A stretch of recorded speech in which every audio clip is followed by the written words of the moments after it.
చదవబడినటువంటి వాక్య లేఖనము చాలా విలువైనదిగా మరి అనిపిస్తూ ఉంది. ఎందుకంటే దేవుని యొద్దకు రండి, అప్పుడు మీ యొద్దకు వచ్చును. కాబట్టి దేవుని యొద్దకు రావడానికి పాపులారా మీ చేతులను శుభ్రం చేసుకునండి, ద్విమనస్కులారా మీ హృదయములను పరిశుద్ధపరుచుకొనండి. కాబట్టి దేవుని యొద్దకు రావడానికి, దేవుని యొక్క యొద్దకు వస్తే ఏం జరుగుతుందంటే, వాక్యంలో చూస్తున్నాం, మీరు దేవుని యొద్దకు రండి, ఆయన మీ యొద్దకు వచ్చును. దేవుని యొద్దకు వచ్చినట్లయితే దేవుడు మీ దగ్గరికి వస్తాడని వాక్యం చెప్తా ఉంది. మరి మనము దేవుని యొద్దకు రాకపోతే మరి దేవుడు కూడా మన దగ్గరకు రాడు.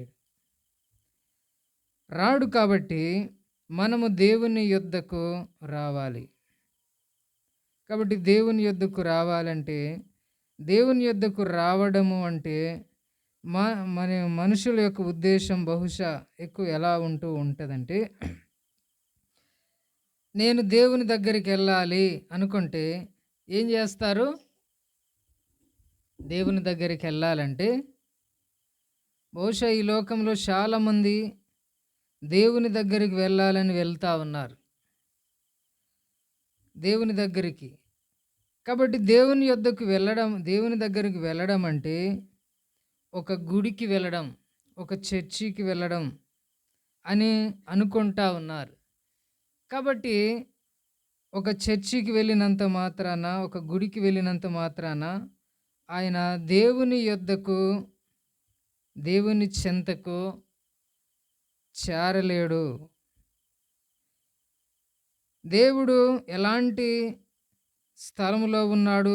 దేవుని యొద్దకు వెళ్ళడానికి మనకు కొన్ని వాక్యంలో తెలిసిన విషయాలు అయినప్పటికీ ఆ విషయాలు మళ్ళీ ధ్యానం చేసుకుందాం. తిమోతికి రాసిన మొదటి పత్రిక 6వ అధ్యాయంలో 15-16 వచనాలు చదువుదాం. కాబట్టి ఇప్పుడు మన దేవుని వాక్యం మీద మనసు పెడదాం. మనము దేవుని దగ్గరికి వెళ్ళాలి. అయితే ఎలా వెళ్ళాలి? ఏ విధంగా దేవుని దగ్గరికి వెళ్ళాలి? దేవుని దగ్గరికి వెళ్ళాలి అనే మనసు కలిగి, ఆశ కలిగి ఉన్నటువంటి వారు ఈ యొక్క మాటలను ఈ సమయంలో మరి వినాలి. శ్రీమంతుడును అద్వితీయుడునగు సర్వాధిపతి యుక్త కాలముల యందు ఆ ప్రత్యక్షతను కనపరచును. ఆ సర్వాధిపతి రాజులకు రాజును, ప్రభువులకు ప్రభువునై ఉన్నాడు. సమీపింపరాని తేజస్సులో ఆయన మాత్రమే వసించుచు అమరత్వము గలవాడై ఉన్నాడు. మనుష్యుల్లో ఎవడును ఆయనను చూడలేదు, ఎవడును చూడనేరడు. ఆయనకు ఘనతయు శాశ్వతమైన ప్రభావమును కలిగియుండునుగాక. ఆమెన్.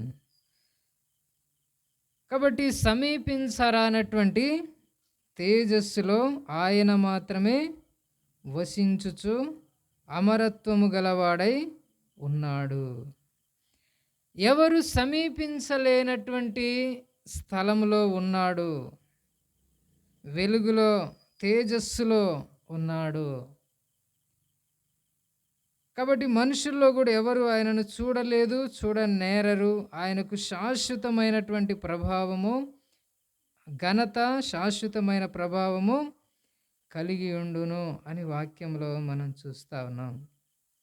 కాబట్టి సమీపించలేనటువంటి వెలుగులో ఉన్నటువంటి దేవుని మానవుడు సమీపించడానికి మరి ఏ విధంగా దేవుని దగ్గరికి వెళ్తాడు, దేవుని చేరుకుంటాడు అనేటువంటిది ఈ సమయంలో వాక్యం యొక్క మరి ఉద్దేశమై ఉంటా ఉంది.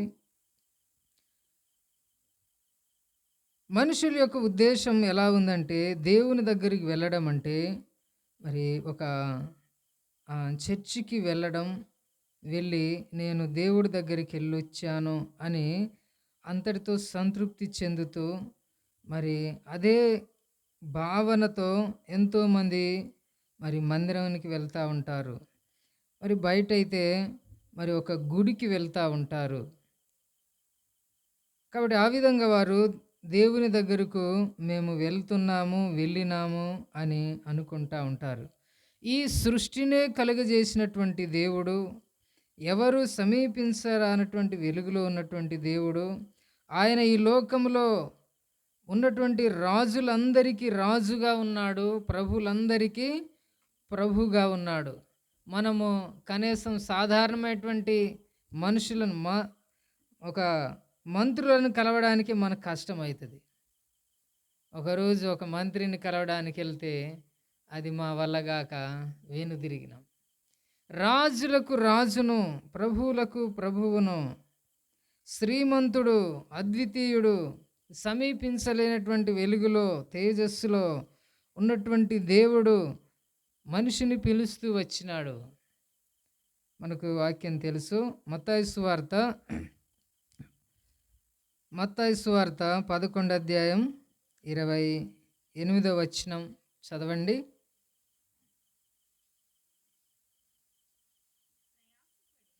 ప్రయాసపడి భారం మోసుకొనుచున్న సమస్త జనులారా నా యొద్దకు రండి, నేను మీకు విశ్రాంతిని కలుగజేతును. నేను సాత్వికుడను, దీన మనసు గలవాడను, కాబట్టి మీ మీద నా కాడి ఎత్తుకొని నా యొద్ద నేర్చుకొనండి, మీ ప్రాణాలకు విశ్రాంతి కలుగుతూ ఉంది. కాబట్టి దేవుడు మానవుని పిలుస్తూ వచ్చినాడు. ప్రయాసపడి భారం మోస్తున్న సమస్త జనులారా నా యొద్దకు రండి, నేను మీకు విశ్రాంతిని కలుగజేస్తాను. కాబట్టి ఈ లోకంలో శాంతి లేనటువంటి స్థితిలో, నెమ్మది లేనటువంటి స్థితిలో, బరువెక్కినటువంటి హృదయముతో, గాయమైనటువంటి మనసుతో, కాబట్టి నలిగిపోయినటువంటి మనసుతో, ఒత్తిడికి గురైపోయినటువంటి మనసుతో, విచారంతో మరి నిండిపోయినటువంటి హృదయముతో, అనేక చింతలు, అనేక ఇబ్బందుల్లో పడిపోయినటువంటి మనిషిని దేవుడు పిలుస్తూ ఉన్నాడు. నా యొద్దకు వస్తే నేను విశ్రాంతిని ఇస్తాను, కాబట్టి సమాధానం ఇస్తాను, నీకు నెమ్మది ఇస్తాను అని వాక్యంలో రాయబడింది. దేవుని దగ్గరకు వచ్చినటువంటి వారు ఎవరి మనసు అయితే ఆయనను ఆనుకుంటుందో వారిని ఏం చేస్తాడు? ఆయన పూర్ణ శాంతి గలవానిగా చేస్తాడు. కాబట్టి ఈ దినాలలో మరి ఎంతోమంది మరి దేవుని నమ్ముకున్నా కూడా శాంతి లేని వారిగా ఉన్నారు. దేవుడేమో నా యొద్దకు వస్తే విశ్రాంతిని ఇస్తానన్నాడు. మరి ఎంతోమంది దేవుని దగ్గరకను వచ్చినారు, కానీ వారికి విశ్రాంతి లేదు, వారికి నెమ్మది లేదు, వారికి సంతృప్తి లేదు, వారికి సంతోషము లేదు. కారణం ఏంటి? వెళ్ళింది చర్చికి మాత్రమే కానీ దేవుని దగ్గరకు కాదు, దేవుని సమీపించలేదు. కాబట్టి దేవునికి చాలా దూరంలోనే నిలిచిపోయి ఉన్నారు. కాబట్టి ఎందుకంటే చర్చికి వెళ్తే దేవుని దగ్గరికి వెళ్ళినట్టు కాదు అని చెప్తా ఉన్నామంటే వాక్యములో కొన్ని మాటలు చూద్దాం దాని గురించి. యెషయా గ్రంథము 66వ అధ్యాయంలో రాయబడినటువంటి మాట చదువుకుందాం. మొదటి వచనాల్లో యెషయా గ్రంథం 66వ అధ్యాయం మొదటి వచనాలు. యెహోవా ఇలాగు ఆజ్ఞ ఇచ్చుచున్నాడు, ఆకాశము నా సింహాసనము, భూమి నా పాదపీఠం. మీరు నా నిమిత్తము కట్టనుద్దేశించు ఇల్లు ఏ పాటిది? నాకు విశ్రమ స్థానముగా మీరు కట్టనుద్దేశించినది ఏ పాటిది? అవన్నీ నా హస్తకృత్యములు, అవి నా వలన కలిగినవని యెహోవా సెలవిచ్చుచున్నాడు. అంతవరకు చాలు అక్కడ. కాబట్టి యెహోవా ఈలాగు ఆజ్ఞ ఇస్తా ఉన్నాడు, ఆకాశము నా సింహాసనం, భూమి నా పాదపీఠం. మీరు నా నిమిత్తము కట్టనుద్దేశించు ఇల్లు ఏ పాటిది? నాకు విశ్రమ స్థానముగా మీరు కట్టనుద్దేశించినది ఏ పాటిది? అవన్నీ నా హస్తకృత్యములు, అవి నా వలన కలిగినవని యెహోవా సెలవిచ్చుచున్నాడు. ఈ విషయాన్ని ఎరిగినటువంటి ఒక భక్తుడు ఎలా మాట్లాడుతూ ఉన్నాడో ఆ మాట మనం మొదటి రాజుల గ్రంథం మొదటి గ్రంథం 8వ అధ్యాయం 27వ వచనం చదువుదాం. రాజులు మొదటి గ్రంథం 8వ అధ్యాయం 27వ వచనం. నిశ్చయముగా దేవుడు ఈ లోకమందు నివాసము చేయడు, ఆకాశ మహాకాశములు సహితము నిన్ను పట్టజాలవు. నేను కట్టించిన ఈ మందిరము ఎలాగు పట్టును. చూడండి, ఇక్కడ సొలొమోను రాజు ఒక ప్రతిష్టాత్మకమైనటువంటి ఒక మందిరాన్ని, కాబట్టి ఈ లోకంలో ఉన్నటువంటి జనులందరూ కూడా ఒక గొప్ప మందిరాన్ని మరి యెహోవా దేవునికి కట్టినాడనేది ఒక గొప్ప పేరు ఉండాలనేటువంటి ఉద్దేశంతో ఎంతో ప్రయాసతో ఎంతో గొప్పగా మరి కట్టుకున్నటువంటి మందిరాన్ని నిర్మించిన తరువాత చెప్తా ఉన్నాడు. కాబట్టి నిశ్చయముగా దేవుడు ఈ లోకమందు నివాసము చేయడు, ఆకాశ మహాకాశములు సహితము పట్టజాలవు అయినను. మరి ఈ మందిరం ఎలాగు పట్టును అని అంటే దేవుడు ఈ మందిరంలోనే ఉంటాడు అనేటువంటి ఉద్దేశం కాదు. మందిరం అనేటువంటిది ఎందుకు ఉంటుంది అంటే దేవుని దగ్గరికి నడిపించడానికి మాత్రమే కూడుకునేటువంటి ఒక స్థలం మాత్రమే అది. దేవుని మందిరానికి వెళ్తే దేవుని దగ్గరికి వెళ్ళినట్లు కాదు, దేవుని మందిరానికి వెళ్ళి దేవుని దగ్గరికి ఎలా వెళ్ళాలో తెలుసుకోవడానికి వెళ్ళేదే దేవుని మందిరం.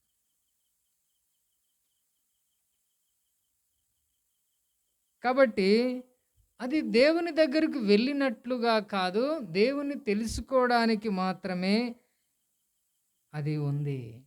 కనుక ఈ విధంగా దేవుని దగ్గరికి వెళ్ళడం అంటే మరి మన జీవితంలో మనము ఆత్మీయంగా ఎప్పుడైతే మరి మార్చబడతా ఉంటామో అప్పుడే మనము దేవునికి దగ్గరగా అవుతూ ఉంటాం. చూడండి, ఒక వ్యక్తి దేవుని దగ్గరికి వెళ్ళాలనుకున్నాడు. అపోస్తలుల కార్యములో అంటే ఒక దేవుని మందిరానికి వెళ్ళి దేవుని దర్శించాలని, దేవుని దర్శనం పొంది రావాలని వెళ్ళినాడు. కానీ ఒక నిరాశతో తిరుగు ప్రయాణం అయిపోతా ఉన్నాడు. అపోస్తలుల కార్యములు 8వ అధ్యాయము 27వ వచనం నుంచి చదువుదాం. అప్పుడు ఐథియోపియుల రాణి అయిన కందాకి క్రింద మంత్రి అయి ఆమె యొక్క ధనాగారం అంతటి మీదనున్న ఐథియోపియుడైన నపుంసకుడు ఆరాధించుటకు యెరూషలేమునకు వచ్చిండెను. అతడు తిరిగి వెళ్ళుచు తన రథం మీద కూర్చుండి ప్రవక్త అయిన యెషయా గ్రంథము చదువుచుండెను. అప్పుడు ఆత్మ ఫిలిప్పుతో, నీవు ఆ రథము దగ్గరకు పోయి దానిని కలుసుకొనుమని చెప్పాను. ఫిలిప్పు దగ్గరకు పరిగెత్తుకొని పోయి అతడు ప్రవక్త అయిన యెషయా గ్రంథము చదువుచుండగా విని, నీవు చదువునది గ్రహించుచున్నావా అని అడుగా. అతడు, ఎవడైనను నాకు త్రోవ చూపకుంటే ఎలాగు గ్రహించగలనని చెప్పి రథమెక్కి తనతో కూర్చుండుమని ఫిలిప్పును వేడుకొనెను.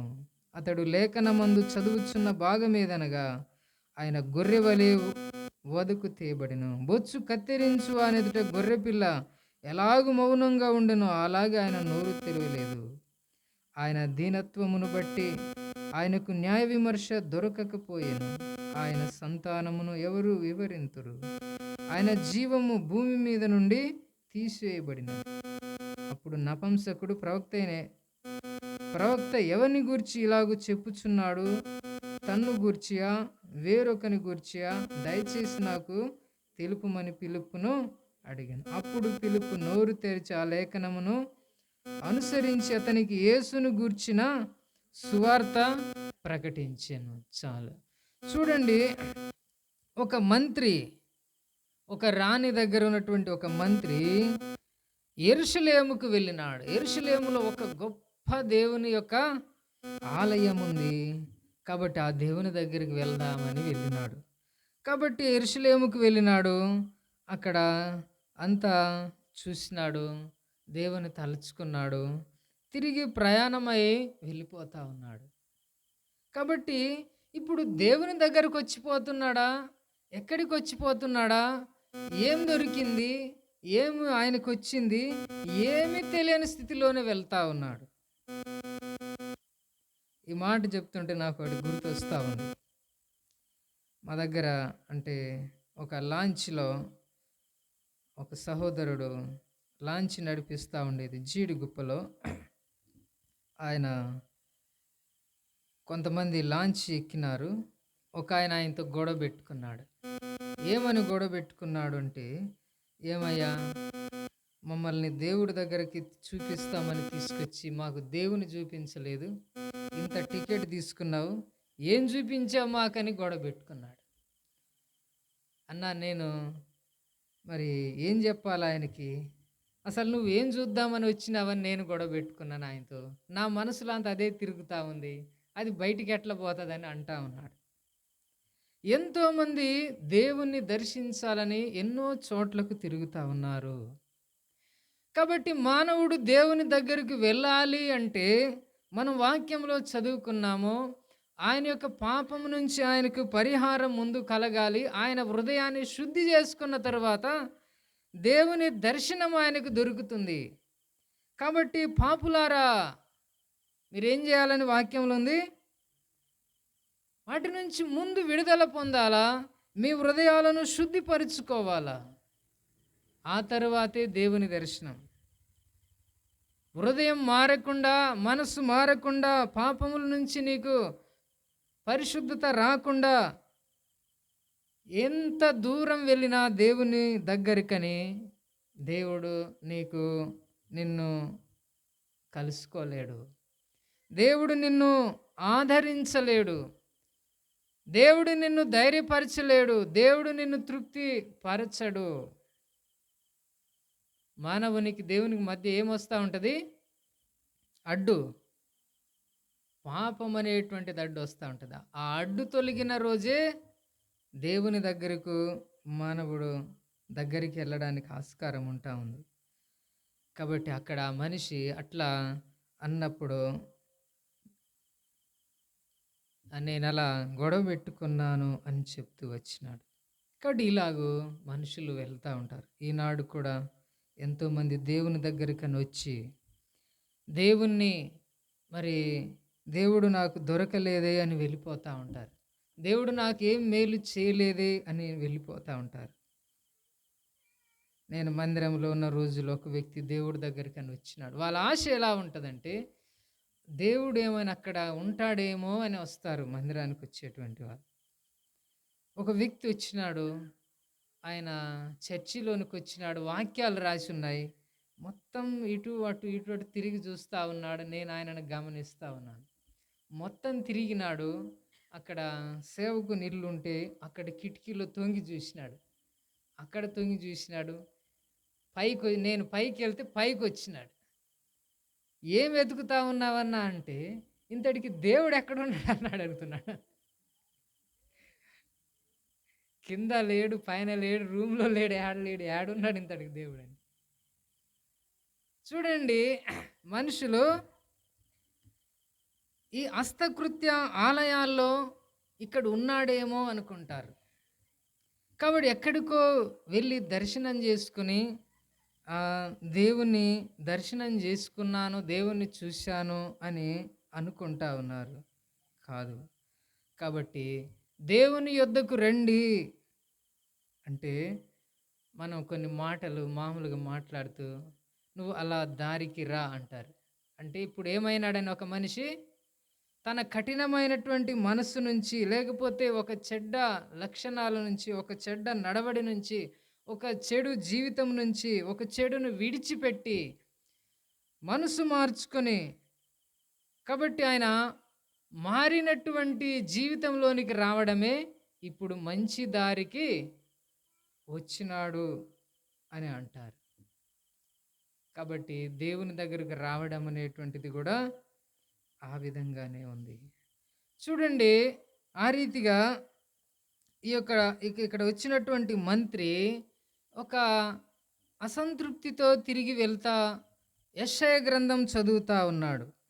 కాబట్టి అక్కడ చదువుతున్నటువంటి మాటలను గురించి పరిశుద్ధాత్మ దేవుడు ఆయన నా యొక్క నన్ను చూడాలని వచ్చినాడు, నా దర్శనం కావాలని వచ్చినాడు, నా దగ్గర మేలు దొరుకుతుందని వచ్చినాడు. కానీ ఏమీ గ్రహించకుండానే వెళ్ళిపోతా ఉన్నాడు, ఏం తెలుసుకోకుండానే వెళ్ళిపోతా ఉన్నాడు. కాబట్టి అతన్ని వెళ్ళి కలువు అని పరిశుద్ధాత్మ దేవుడు ఫిలిప్పును పంపిస్తే ఆయన పరుగెత్తుకొని వెళ్ళి ఆయనతో మాట్లాడినాడు. నువ్వు చదువుతా ఉన్నది గ్రహిస్తున్నావా? ఎవరైనా నాకు త్రోవ చూపకుంటే నేను ఎలాగో గ్రహించగలను. చూడండి, ఒక మంత్రి దేవుని యొక్క వాక్యము చదువుతా ఉన్నాడు, కానీ ఆయన దానిని గ్రహించలేకపోతా ఉన్నాడు. ఎందుకంటే పరిశుద్ధాత్మ దేవుడు బయలుపరిచే విషయాలు కనుక అవి మనము చదువుకుంటే, మనకు లోక జ్ఞానం ఉంటే దేవుని విషయాలు మనకు అర్థం కావు. దేవుని ఆత్మ ద్వారా మాత్రమే అవి అర్థమవుతాయి.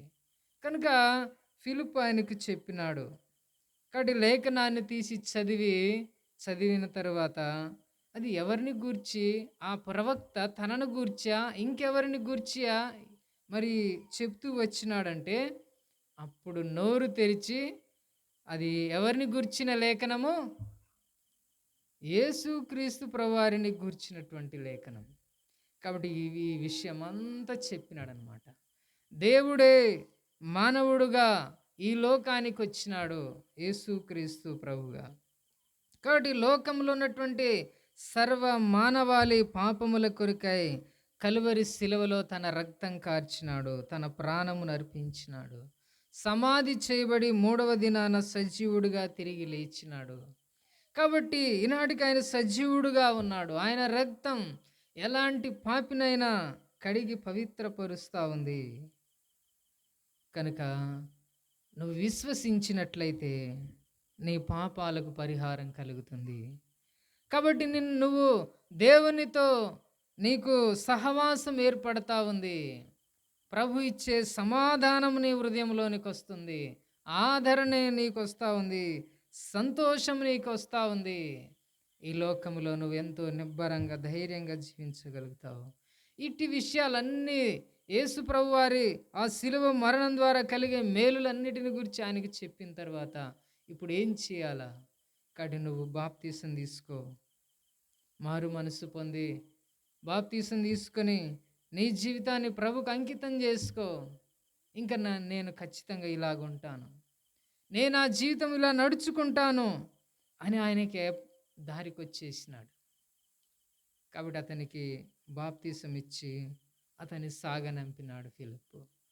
చూడండి, గొప్ప సంతోషాన్ని పొందుకొని ఆనందంగా తన యొక్క దేశానికి వెళ్ళిపోయినాడు. ఒకవేళ అతను గనుక ఆ వాక్యాన్ని చదివినాడు కానీ గ్రహించకుండానే ఆ పుస్తకం అలా చదివేసి దాన్ని ప్రక్కన పెట్టేసి తన దేశానికి వెళ్ళి ఉంటే, యెరూషలేముకు వెళ్ళి దేవుడి దగ్గరికని వెళ్ళి ఏం నేర్చుకున్నాను, ఏం తెలుసుకున్నాను, ఏం పొందుకున్నానంటే ఏమైనా ఉండేదా? ఏమి కూడా ఉండేది కాదు. కాబట్టి ఈ దినాలలో కూడా మరి మన జీవితంలో నేను అక్కడికి ప్రార్థనకి వెళ్ళాను, లేకపోతే నేను అక్కడ మందిరానికి వెళ్ళాను, దేవుని దగ్గరికి వెళ్ళాను అంటే సరిపోతుందా? లేదు. దేవుని వాక్యము విని గ్రహించి ఆ విధంగా తమ జీవితాలను సరిదిద్దుకున్నప్పుడే అది దేవుని దగ్గరకు రావడం అంటే. అలా వస్తే అప్పుడు ఆయన ఏం చేస్తాడు? దేవుని దగ్గరకు రండి, అప్పుడు ఆయన మీ దగ్గరికి వస్తాడు. వాక్యం చెప్తా ఉంది. నిజంగా మనము ఆయన వైపు తిరిగితే ఆయన మన వైపు తిరుగుతానన్నాడు. కాబట్టి మనం ఆయన వైపు చూస్తే మనకు రక్షణ కలుగుతా ఉంది. ప్రభు చెప్పినాడు, నా యొద్దకు వచ్చు వానిని నేనెంత మాత్రం కూడా బయటికి త్రోసివేయను. ఎంత ఘోరమైనటువంటి పాపి అయినా పశ్చాత్తాపముతో తిరిగి వస్తే ఆయన తనను క్షమించి పరిశుద్ధపరిచి తన బిడ్డగా మరి స్వీకరిస్తాడు. కాబట్టి అందుకే నా దగ్గరికి రండి. ఈ దినాల్లో అలాగూ మనం దేవునికి దగ్గర అవ్వాలా. ఈ లోకం మనలను దేవునికి దూరం చేయాలనుకుంటుంది. చూడండి, అనేక పనులు, అనేక పరిస్థితులలో పడిపోయి మనం చాలాసార్లు మందిరానికి దూరం అవుతూ ఉంటాం, ప్రార్థనకి దూరం అవుతూ ఉంటాం. కాబట్టి ఆత్మీయ జీవితంలో అంతకంతకు మరి ఎదగవలసినటువంటి మనము దేవునికి దూరం అవుతూ ఉంటాం. కాబట్టి దేవుని యొక్క సన్నిధిలో ఎప్పుడైతే మనం ఆ సహవాసంలో ఉంటామో మన జీవితంలో ఎంతో నెమ్మదిగా ఉంటుంది, ఎంతో తృప్తిగా ఉంటుంది. చూడండి, ఓ భక్తుడు చెప్తూ వచ్చినాడు, దేవుని సన్నిధికి ఎప్పుడు వెళ్ళి కలుసుకునేవాడంటే రాత్రి జాములు అందే నేను నిన్ను ధ్యానించినప్పుడు క్రొవ్వు మెదడు దొరికినట్లుగా నాకు నా ప్రాణము తృప్తి పొందుచు ఉన్నది. దేవుని వాక్యాన్ని ధ్యానం చేసుకుంటూ ఉన్నప్పుడు, దేవుని వాక్యం తనకు దొరుకుతూ ఉన్నప్పుడు వారి అనుభవాన్ని పరిశుద్ధాత్మ దేవుడు రాయించినాడు. వేల కొలది వెండి బంగారు నాణెములు దొరికినంతకంటే కూడా దేవుని ధర్మశాస్త్రము ఎంతో మేలైందని. కాబట్టి ఈ సమయంలో ఆ రీతిగా మన జీవితంలో దేవునికి దగ్గర అవ్వాలి అంటే మనకు దేవునికి మనకు మధ్యలో ఏదైతే అడ్డుగా వస్తూ ఉన్నదో దానిని మనము తొలగించుకోవాలి. అప్పుడే మనము దేవునికి దగ్గర అవుతూ ఉంటాం. కాబట్టి మనకున్నటువంటి కొన్ని మరి పరిస్థితులు మనల్ని దేవునికి దూరం చేస్తూ ఉంటాయి. అలాంటివి మనం దూరం చేసుకొని దేవుని సన్నిధిలో ఇంకా మరి ప్రార్థనలో, పరిచర్యలో, దేవుని కార్యాభివృద్ధిలో మనం ఎంతగా అయితే ముందుకెళ్తూ ఉంటామో అంతగా ఏమవుతూ ఉంటామంటే దేవునికి దగ్గర అవుతూ ఉంటాం. కాబట్టి ఇలాగూ దేవుడు మనకు ఒక దేవుని సన్నిధిలో ఉండే భాగ్యం దేవుడు ఇచ్చినాడు. చూడండి, దేవుని ఎవరు సమీపించలేరు. దేవదూతలు ఏం చేస్తూ ఉన్నారంట, ఆ యొక్క తేజస్సును చూడలేక వారి ముఖములను రెక్కలతో కప్పుకుంటూ ఆయనను స్తుతిస్తూ ఉన్నారు. కానీ ఈనాడు ఆ దేవుడే మానవుడుగా మారి కలువరి శిలువలో తన ప్రాణాన్ని అర్పించుట ద్వారా మనకొక మార్గం దొరికింది. అందుకే యేసు ప్రభువారు చెప్పినారు కదా, నేనే మార్గమును సత్యమును జీవమునై ఉన్నాను, నా ద్వారానే తప్ప ఎవ్వడును తండ్రి యొద్దకు రాడు అని. కాబట్టి ఒక మార్గం యేసుక్రీస్తు ప్రభు శిలువలో కార్చిన రక్తం ద్వారా, ఆ రక్తములో పాపముల కొరకై మనం పశ్చాత్తాపడితే ఆ రక్తంలో కడగబడతాం, పరిశుద్ధపరచబడతాం. అప్పుడు మనము దేవుని దగ్గరకు వెళ్ళేటువంటి మార్గం అలా ఉందన్నమాట. కాబట్టి ఒక పశ్చాత్తాపములో, ఒక దీనత్వంలో, కాబట్టి తమను తాము శుద్ధిపరుచుకున్నట్టులో ఈ లోకంలో ఏమైతే వ్యర్థమైనటువంటివి ఉన్నాయో వాటిని మనం విడిచిపెట్టినప్పుడే మనం దేవునికి దగ్గర అవుతాం. ఎప్పుడైతే ఆ రీతిగా దేవుని దగ్గరకు వస్తామో దేవుడు కూడా మన దగ్గరికి వస్తాడు.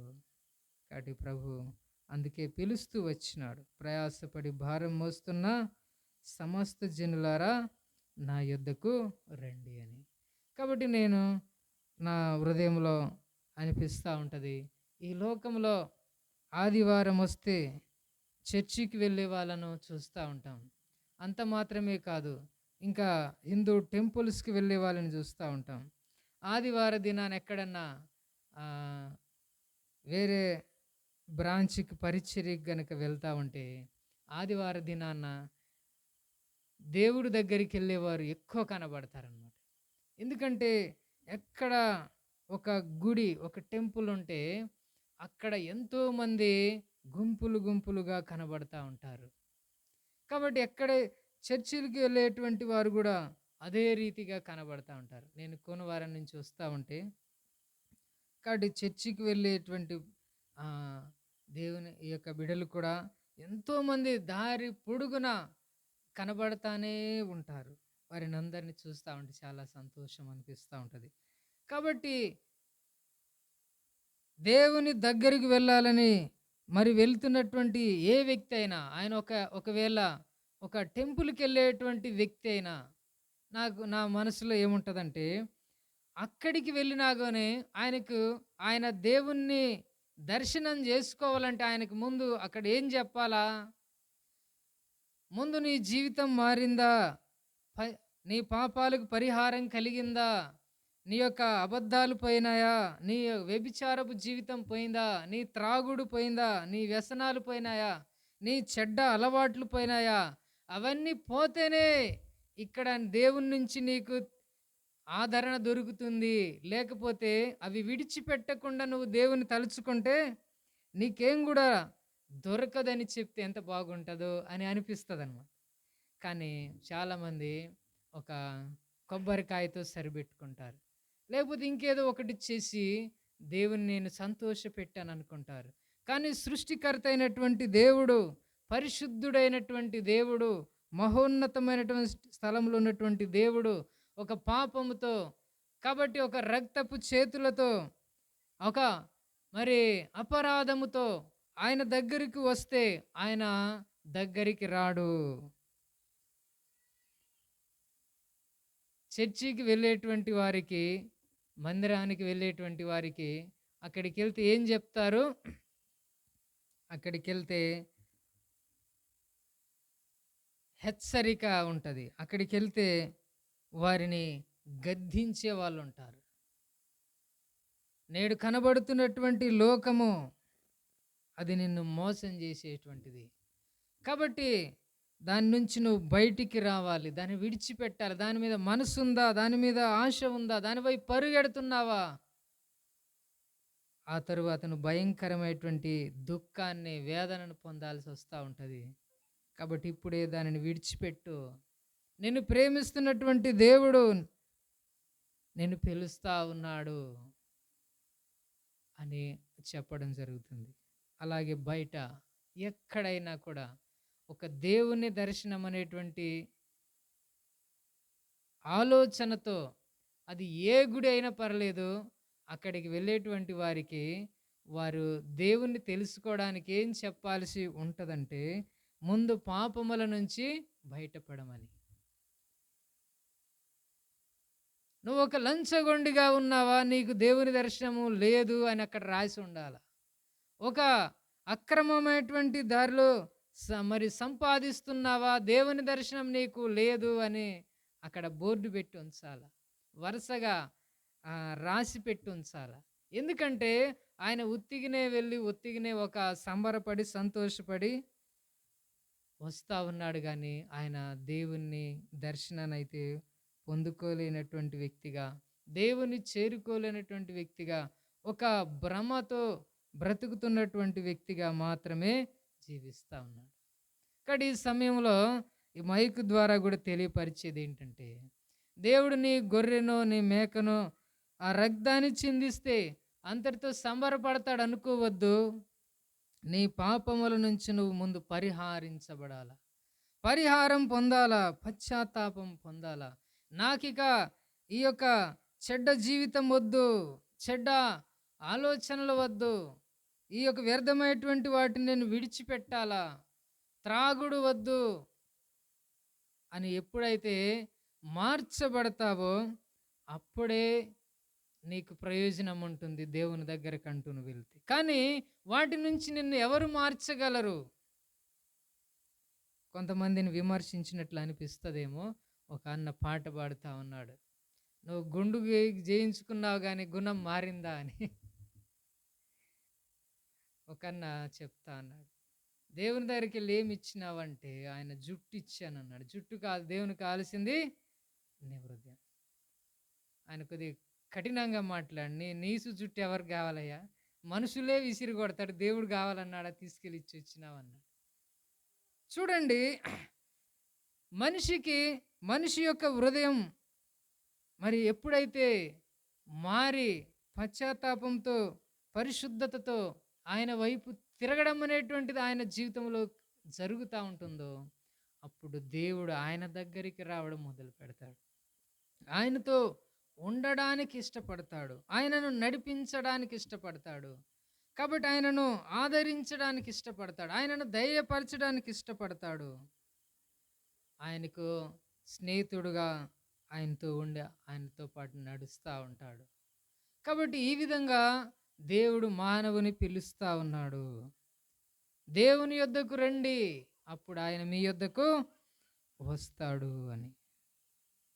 ఒకవేళ ప్రతి చర్చిలో, ప్రతి గుళ్ళల్లో కూడా, అది ఎంత పెద్ద గుడి అయినా, ఇలాంటి హెచ్చరికలు ఉంటే ఎంతమంది వెళ్తారు? ఒక చోట ఒక ఒక మరి పెద్దగా చర్చిల వాళ్ళైతే సభలు పెడతారు. ఆ, దేవుని యేసు ప్రభుని నమ్మనటువంటి వారేమో వారు జాతరలు పెడతారు. జాతరలో కూడా వాళ్ళు ఏం ప్రకటించాలా, వచ్చినటువంటి ప్రజలకు ఏం తెలియపరచాలా అంటే, లోకంలో ఉన్నటువంటి ఈ యొక్క జూదం, త్రాగుడు, వ్యసనాలు, వ్యభిచారం ఇవన్నీ విడిచిపెట్టాలా. అవన్నీ విడిచిపెడితేనే మీకు మంచి జరుగుతుంది. అవన్నీ కలిగి మీరు ఏం చేసుకున్నా ప్రయోజనం లేదు అని చెప్పాలా. కాబట్టి మనిషికి పరిశుద్ధత లేకుండా ఎక్కడికో వెళ్ళి ఏదో చేసి నేను దేవుణ్ణి చూశాను, దేవుని దర్శించుకున్నానంటే అతనికి ఏం ప్రయోజనం ఉంటుంది? ఏం ప్రయోజనం లేదు ఈ సమయంలో. కాబట్టి దేవుని యొక్క ప్రేమను ప్రకటించేది ఏంటంటే, ఆ సిలువ దగ్గరకు వచ్చినటువంటి వ్యక్తికి మనస్సు మారుతూ ఉంది.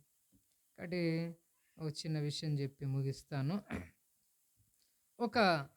ఒక తప్పులు చేస్తూ బ్రతికేటువంటి ఒక కుమారుడు ఉన్నాడు.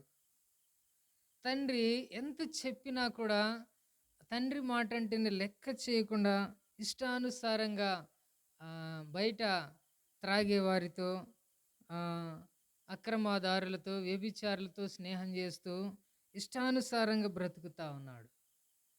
అయితే తండ్రి చెప్పినంత చెప్పినాడు, వదిలేసినాడు. కాబట్టి అనేక జల్సాలకు అలవాటు పడినాడు. కాబట్టి లోకంలో సుఖాలకు అలవాటు పడినాడు. డబ్బు కావలసి వచ్చింది. ఏం చేయాలా? ఇంకా ఏ మార్గాలు ఎతికినాడు? అక్రమమైన మార్గాలు ఎతికినాడు. చివరకు మనుషులను కూడా చంపి వారి దగ్గర ఉన్నటువంటి బంగారం, డబ్బు లాక్కుని వెళ్ళి తను సినిమాలకు, ఇంకా ఇతరత్ర చెడ్డ కార్యాలకు వినియోగిస్తూ ఉన్నాడు. ఏమి తెలియనట్లుగా ఇంటికి వస్తూ ఉన్నాడు. ఈ దినాల్లో ఎంతోమంది అలాగనే తమ జీవితాలను పాడు చేసుకుంటా ఉన్నారు. అయితే ఒక రోజున ఒక వ్యక్తిని పొడిచినాడు. ఆయన దగ్గర ఉన్న సొమ్ము మూటగట్టుకున్నాడు, పరుగెడతా ఉన్నాడు. ఆయన పాపం ఏదో ఒక రోజు వచ్చింది, పండింది. పోలీసులు ఆయన వెనక పడ్డారు.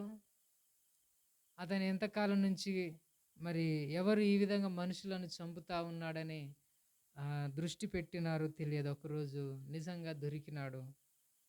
అతని వెంట పడ్డారు. కాబట్టి భయంతో పరుగులు తీస్తూ ఉన్నాడు. పరిగెత్తుకుంటూ వెళ్ళి తండ్రి దగ్గరికి వెళ్ళినాడు. కాబట్టి తలుపు తీసి లోన దూరినాడు. ఆ రక్తపు మరకలతోనే, ఆ రక్తంతోనే లోనకొచ్చి భయంతో వణికిపోతా ఉన్నాడు. ఆ తండ్రి చూసినాడనమాట. ఆయన యొక్క పరిస్థితిని చూసి, ఇక నా కొడుకును ఎట్లాగో చంపేస్తారు. కాబట్టి తండ్రి ఏం చేసినాడు? తనకున్నటువంటి వస్త్రాలను కొడుకుకు వేసి తన రక్తపు బట్టలు ఆయన వేసుకున్నాడు. కాబట్టి తండ్రి ప్రేమంట తను ఓడిపోతూ కొడుకును గెలిపించాలనుకుంటాడంట. అదే పరలోకపు తండ్రి ప్రేమ ఈనాడు కూడా నేను ఎంత కష్టపడ్డా పర్లేదు, ఎంత శ్రమ పడ్డా పర్లేదు, ఎంతైనా నా జీవితం ఇలా కష్టంతోనే ముగించుకున్నా పర్లేదు, కానీ భవిష్యత్తులో నా బిడ్డలు మాత్రం మంచి స్థితిలో ఉండాలని తన సుఖాన్ని, తన సంతోషాన్ని ఆ తండ్రి కోల్పోతూ ఆ బిడ్డలకు భవిష్యత్తు చూపించాలనుకుంటాడు. కానీ ఈ దినాలలో ఆ తల్లిదండ్రుల యొక్క ప్రేమ, ఆ గుండె లోపల ఉన్నటువంటి ఆ యొక్క బాధ వారికి అర్థం చేసుకోకుండా వారిని లెక్క చేయకుండా తిరుగుతూ ఉంటారు. కానీ ఇక్కడ కూడా తండ్రి అదే పని చేసినాడు. నా యొక్క కొడుకును నేను బ్రతికించాలా, ఇంకా మరొక మార్గం లేదు, ఆ బాధ నేను పడాలని చెప్పి ఆ వస్త్రాలు ఆయన వేసుకున్నాడు. పోలీసులు వచ్చి తలుపు తట్టినారు. తలుపు తీసిన వెంటనే కొంతమంది ఎలా ఉంటారంటే కొడుకులు తండ్రిలాగానే ఉంటారు కదా, ఎలా ఉన్నాడో తెలియదు కానీ వచ్చినారు. ఇతనే దొంగ, ఇతనే హంతకుడు అని చెప్పి అతను బూటు కాళ్ళతో తొక్కుతూ ఆయనను ఈడ్చుకుంటూ కొడుతూ భయంకరంగా ఆయన ముందు, ఆ కొడుకు ముందు కొడుతూ కొడుతూ కొడుతూ తీసుకెళ్ళిపోయినారు. కాబట్టి అప్పుడు ఆ అమ్మాయ్య నేను ఎట్లా బ్రతికిపోయినానని అనుకున్నాడు. కానీ ఇప్పుడు నా తండ్రి ఇలా అయిపోతున్నాడు కదా. ఒక రోజు వచ్చింది, ఇంటికి ఒక లెటర్ వచ్చింది. ఏంటంటే, కుమారుడా, ఇదిగో నువ్వు చేసినటువంటి ఈ తప్పుల కొరకు నేను ఉరి తీయబడతా ఉన్నాను. మరలా నువ్వు ఇదే తప్పు చేస్తే నిన్ను రక్షించడానికి, నీకు కాపాడడానికి ఇంకా తండ్రి అంటూ నీకు భూమి మీద లేడు కదా. ఆ ఒక్క గుండె నీ కోసం కొట్టుకుంటా ఉంది, ఈరోజు అది ఆగిపోతా ఉంది. ఇంకా నీకు అలాంటి ప్రేమ నీకెక్కడ దొరుకుతుంది? అయితే నా చిన్న ఆశ, ఇక నుంచైనా ఈ యొక్క చెడ్డ అలవాట్లను విడిచిపెట్టి నువ్వు మంచిగా ఉండు బిడ్డ, అదే నాకు కావాలి అని చెప్పి రాసి ఉందన్నమాట. కాబట్టి ఆ పుస్తకం, ఆ యొక్క లెటర్ తీసుకొని, అయ్యో నా కోసం మా నాన్న ఇంత ఇంత ప్రేమ ఉందా, ఈయన మోసగాడే, ఈయన ఎంత చెప్పినా వినలేదే, నీ సావు నువ్వు సావరా అని అనలేదే, ఇంత దొంగనైనా ఇంత ద్రోహినైనా ఇంకా నా తండ్రి నన్ను ప్రేమిస్తూనే ఉన్నాడా. అలాంటి ఆ ప్రేమ కలిగినటువంటి ఆ గుండె బ్రతికుండాలనుకున్నాడు. కాబట్టి నేను చచ్చిపోవాలనుకున్నాడు, నేనే ఆ నేరస్తుని చెప్పాలనుకున్నాడు. ఇంకా ఆయన హృదయం ఆగలేదు. కాబట్టి ఒక మనిషిని మార్చగలిగేటువంటి శక్తి ఆ ప్రేమకుంది. ఆ ప్రేమే కలువరి శిలువలో ప్రభువైన యేసుక్రీస్తు వారు చూపించారు. ఇప్పుడు చూడండి, ఆ కుమారుడు ఆ యొక్క ఉరి తీసేటువంటి స్థలానికి పరుగెత్తుకుని పోయినాడు. అప్పటికే సమయం అయిపోయింది. ఆ ఉరి మీద ఆ కుమారుడు, ఆ తండ్రి వ్రేలాడుతా ఉన్నాడు. కాబట్టి చూసినాడు. ఇంకా మరలా ఆ తప్పు చేస్తాడా? చేయలేడు.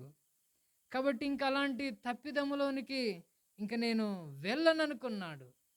నా తండ్రి ఆశయం మేరకైనా నా జీవితంలో నడుచుకోవాలనుకున్నాడు. కాబట్టి మనిషిని మార్చేటువంటి, మనస్సును మార్చేటువంటి శక్తి ఆ కలువరి శిలువలో వేలాడినటువంటి యేసుక్రీస్తు ప్రభువారికి ఉంది.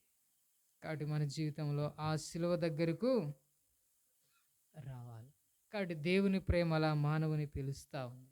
వాక్యంలో రాయబడింది, లోబడని ప్రజల వైపు దినమంతా నా చేతిలో చాపుచున్నాను.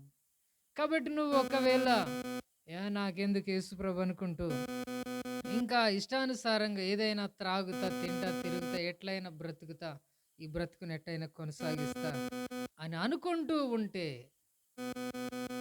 పరలోకపు దేవుడు, నీ సృష్టికర్త అయినటువంటి దేవుడు నిన్ను ప్రేమిస్తానే ఉన్నాడు, నీ కోసం ఎదురు చూస్తానే ఉన్నాడు. కాబట్టి ఎందుకంటే నేను పిలిచేది నువ్వు దేవునికి దూరం అయిపోతున్నావు. కాబట్టి దేవునికి దూరంగా వెళ్ళిపోతే, ఒక తండ్రికి దూరమవుతే పరిస్థితి ఎలా ఉంటది? ఏం దొరుకుద్ది చివరకు? నా తండ్రితో నాకు సహవాసం వద్దని వెళ్ళిపోయినాడు ఒక కుమారుడు. ఏమైపోయినాడు? పందులు తినే పొట్టు తినవలసొచ్చింది. ఈనాడు దేవునికి దూరం అయిపోతే లోకములో ఉన్నదంతా కూడా అలాంటిదే. అంత పొట్టే. జూదంలో ఏదో ఉందనుకుంటున్నారు. త్రాగుడులో ఏదో ఉందనుకుంటున్నారు. ఇంకేదో చెడ్డ కార్యాలు ఏదో ఉంది అనుకుంటున్నారు. ఏమి ఇందులో గూడా లేదు. అలాంటి తప్పులన్నీ చేసి చివరకు మరణపు అంచుల్లోనికి వెళ్ళి జీవితంలో సుఖం లేక, నెమ్మది లేక చచ్చిపోవాలనుకున్నారు. కానీ దేవుని దగ్గరకొచ్చిన తర్వాత తెలిసింది. దైవజనులు భక్త్ సింగ్ గారు అంటారనమాట, లోకంలో విందుల్లో వినోదాలు అనేక స్థలాలకు వెళ్ళినా లేదు, యేసుప్రభ దగ్గరకు వచ్చి అయ్యా నేను పాపినని ఒప్పుకొని పశ్చాత్తాపడినటువంటి రోజు ఎలా ఉంది ఆయనకి? అందుకే తన బుక్లో రాసినాడు, చెప్పడానికి సఖ్యము కాని మహిమాయుక్తమైన సంతోషం. యేసు ప్రభు దగ్గరికి వస్తే ఆ సంతోషం ఉంటుంది. కనుక ఈ దినాల్లో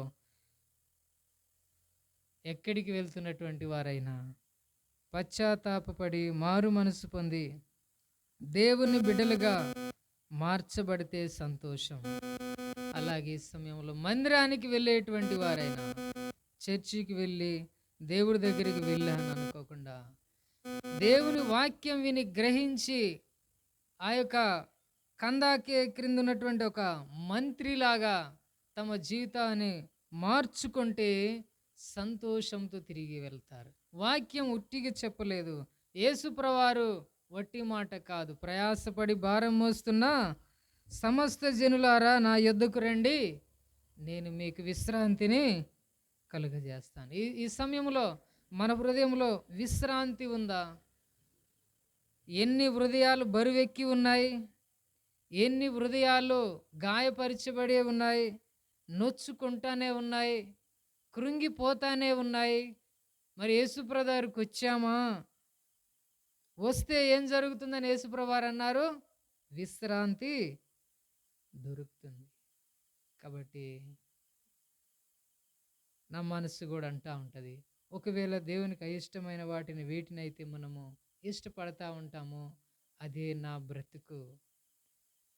ఎందుకంటే చెడ్డ వాటిని నా మనసు ఇష్టపడుతుందంటే నేను చెడ్డవాడుగానే ఉన్నాను, ఇంకా తప్పిదములలోనే ఉన్నాను అని ఆ యొక్క దోషారోపణ చేస్తూ ఉంటుంది. కనుక అలాంటి వాటిని విడిచిపెట్టినప్పుడే దేవుని దగ్గరకు వస్తున్నటువంటి వారిగా ఉంటున్నాం. అలాంటి వారి దగ్గరకు ప్రభు వస్తున్నానన్నాడు. ఈ సమయంలో ఈ రీతిగా ఆ గొప్ప దేవుని కలుసుకునేటువంటి మార్గం యేసుక్రీస్తు ప్రభువారి ద్వారా మనకు కలుగుతూ వచ్చింది. ప్రార్థన చేసుకుందాం. ప్రార్థన చేసుకుందాం. ఈ సమయంలో మనం ఒక ప్రార్థన కూడికకు వచ్చాం. అయితే దేవుని వాక్యం విని దానిని గ్రహిస్తే, ఆ రీతిగా మనం సరిదిద్దబడితే, రెండో విషయం, అప్పుడు దేవుని దగ్గరికి మనం అడుగులు వేస్తాం.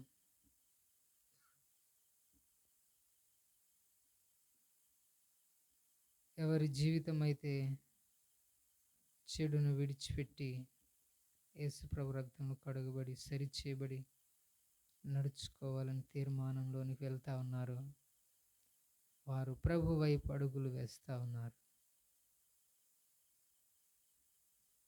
ప్రభును కలుసుకొనబోతా ఉన్నారు,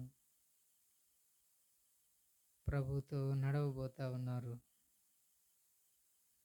ఎవరైతే చర్చికి వెళ్తే సరిపోతుంది అనుకుని సరిదిద్దుకుంటున్నారో వారు ఇంకా దేవునికి దూరంగానే ఉండిపోతా ఉన్నారు. దేవుని యొద్దకు రండి, అప్పుడు ఆయన మీ యొద్దకు వచ్చును. ఆ రీతిగా దేవుని దగ్గరికి వెళ్ళాలని ఇంతవరకు వింటూ వచ్చినాం. ఈ సమయంలో మన జీవితంలో కూడా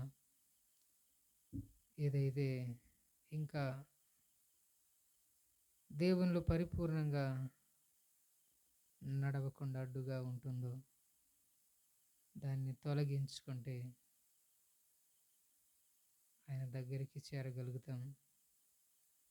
వాటిని అలాగనే ఉంచుకుంటాననుకుంటే, అలాగనే బ్రతుకుతానంటే దేవుని చెంతకు చేరలేం సుమా. ఒకవేళ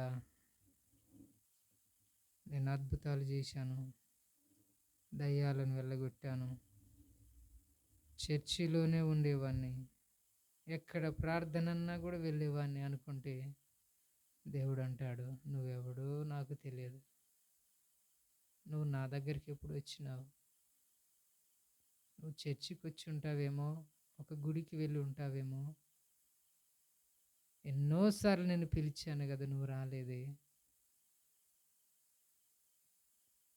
కలువరి శిలువలో ప్రాణాన్ని పణంగా పెట్టి ఆ గాయపడినటువంటి చేతులతో బిడ్డారా అని పిలుస్తా ఉన్నాడు. సమయంలో నువ్వు ఎవరివైనా సరే, ఎక్కడుండి దేవుని యొక్క మాటలు విన్నా నీకు శాంతి ఇవ్వడానికి పిలిచినాడు. యేసు ప్రభు అంటే మతం అనుకుంటున్నావేమో. ఈ లోకములో ఉన్న చెడును విడిచిపెట్టి నడిచే ఒక మంచి మార్గం, నీ మనస్సును మార్చి నడిపించే మార్గం.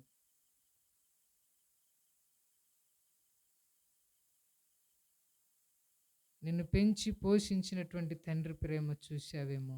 దేవుని ప్రేమ, దేవుని దగ్గరికి వస్తే అంతకంటే ప్రేమ చూడబోతా ఉన్నావు. ఈ రాత్రికాల సమయంలో ఏ స్థలంలో ఉన్నా ఒక్కసారి యేసు ప్రభువా నన్ను కూడా క్షమించు,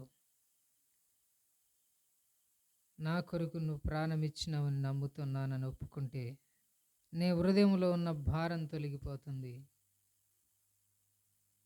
ఎలాంటి వాతావరణంలో ఉన్నా నీకు సమాధానం వస్తుంది. ఇది ప్రభు మాట.